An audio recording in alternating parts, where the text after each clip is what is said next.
Welcome back. The Nigeria Economic Summit Group is the country's private sector think tank for programs and activities on sustainable development in the financial capital of West Africa. Ahead of its 24th annual economic summit scheduled for October this year, the chairman, Mr. Bukar Kyari, previews needed policies, regulations and financing for the development of Nigeria's transport industry. It is estimated that the contribution of the transport industry to the GDP in Nigeria increased from 197 billion naira in the third quarter of 2017 to 253 billion in the fourth quarter. Since independence, successive Nigerian governments have made huge investments in transport infrastructure, yet the country still suffers a wide gap, and this deficit has imposed huge costs on the economy. One of the mitigating factors to developing Nigeria's infrastructure is the governance framework in place to deliver it.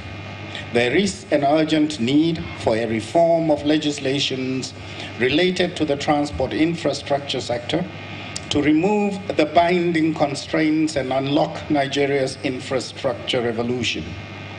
One such challenge is that existing legislations were drafted and enacted to support the outmoded model of delivering infrastructure needs,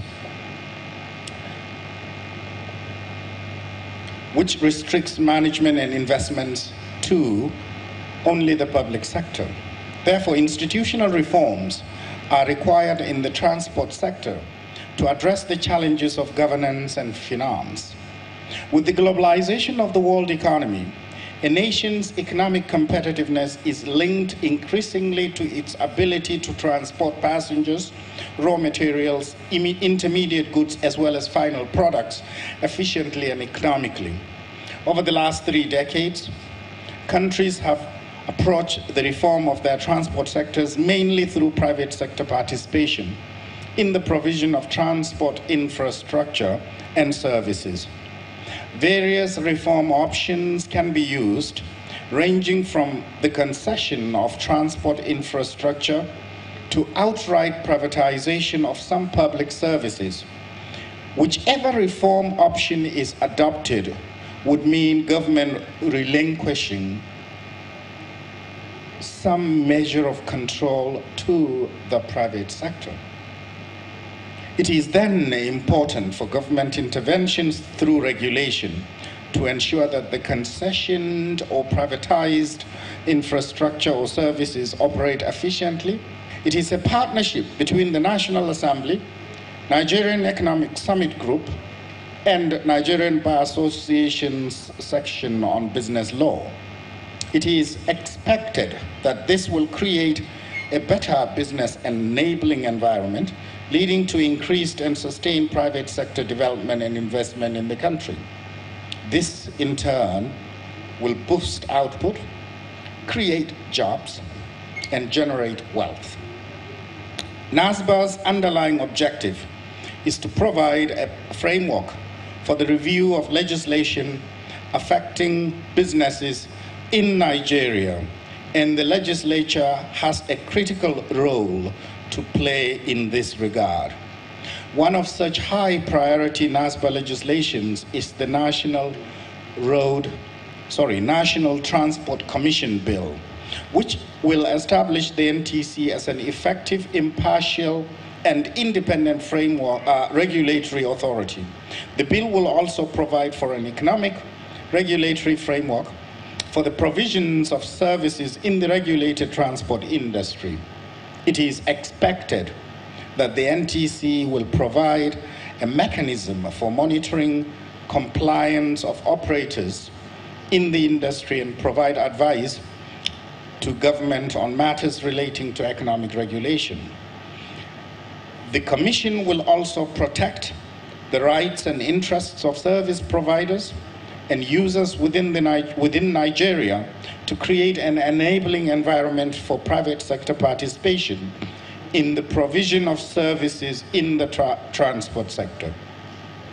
NASBA envisages that the passage of the NTC bill and other transport sector reform bills will result in an improvement of the transport sector characterized by a cheaper logistics cost, slow depreciation of transportation assets on the back of better roads, consumer savings from cheaper goods and services on the back of cheaper transportation costs, and faster economic growth as more money is diverted to other economic activities other than transportation. The Nigerian Integrated Infrastructure Masterplan assumes $166 billion total investment in infrastructure, out of which 26 is expected in dedicated to the transport sector, with private sector contributing 48%. Evidence from IFC research indicates that a 1% increase in infrastructure produces a 0.08% growth in GDP. And infrastructure investments result in a 0.5 multiplier, meaning 3 to 5% growth in jobs. In addition to that, it also further diversifies the economy. This underscores NESG's interest in convening and hosting this roundtable with the theme Regulating Nigeria's Transport Industry.